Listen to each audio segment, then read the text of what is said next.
नहीं, ये तो बहुत बड़े बड़े नाम हैं। मैं इस बात से बिल्कुल ताल्लुक़ रखता हूँ और मेरा खुद ये मानना है कि हम जो भी हैं अपने पूर्वजों का अंश हैं, है ना? वंशज बोला जाता है। तो वो जो पहले थे उनका अंश, तो अंश मतलब इनकम्प्लीट ही होगा ना।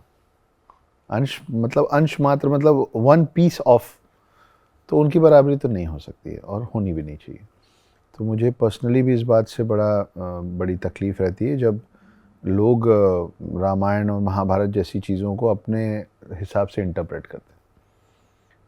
आप उसका शाब्दिक अर्थ लिख देंगे तो ठीक, या उस पे कुछ छेड़खानी होने लग जाती कि वेद व्यास ने जो लिखा है उसका मतलब वो ये कहना चाह रहे थे।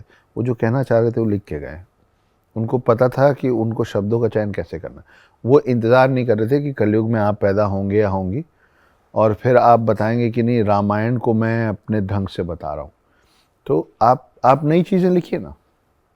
आप आज की कहानी लिखिए, आप काल्पनिक कहानियाँ लिखिए। अगर आप एंशिएंट हिंदू स्क्रिप्चर्स के माध्यम से कुछ समझाना चाह रहे हैं, लेकिन अगर आपको ये लग रहा है कि वेद व्यास और वाल्मीकि से बेहतर आप उनकी कहानी बता देंगे, तो इसको ज़रूर मिथ्या बोलना चाहिए, बजाय उसको माइथोलॉजी कहने के। इस सोच को ज़रूर मिथ्या कहना चाहिए कि हम उनसे बेहतर कर लेंगे। तो आप, और ये मुझे लगता है कि पूरे देश की यही मान्यता होगी। नहीं तो आदि पुरुष का का जो सीक्वेंस ऑफ स्टोरी टेलिंग था वो करेक्ट था, पर आपने उसको क्यों नकार दिया? उसका तरीका बोलने का, डायलॉग जो थे जी, क्योंकि इस तरीके का संवाद भी, हम जब आप संवाद में छूट नहीं देना चाह रहे हैं, तो आप कैसे छूट दे सकते हैं कि आपके हिसाब से वेद व्यास जी ने ये कहा था लेकिन मेरे हिसाब से वेद व्यास जी ने ये कहा था। अब मुझसे कई बार लोग पूछते हैं नेहा जी कि अगर मुझे गीता समझनी है तो मैं आज के कौन से राइटर को पढूं? आपको गीता समझनी तो गीता पढ़ो। आप आज के किसी राइटर के माध्यम से गीता क्यों समझना चाह रहे हैं? आप गीता का एग्जैक्ट ट्रांसलेशन लीजिए ना, उसका शाब्दिक अनुवाद लीजिए। उसको गीता कैसी दिखती है और उसको गीता कैसी दिखती है, वो आपकी नज़र क्यों बन रही?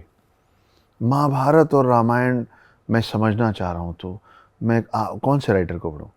आप महाभारत समझना चाह रहे हैं तो आप वेद व्यास को पढ़िए, और अगर आप रामायण पढ़ना चाह रहे हैं तो आप वाल्मीकि को पढ़िए।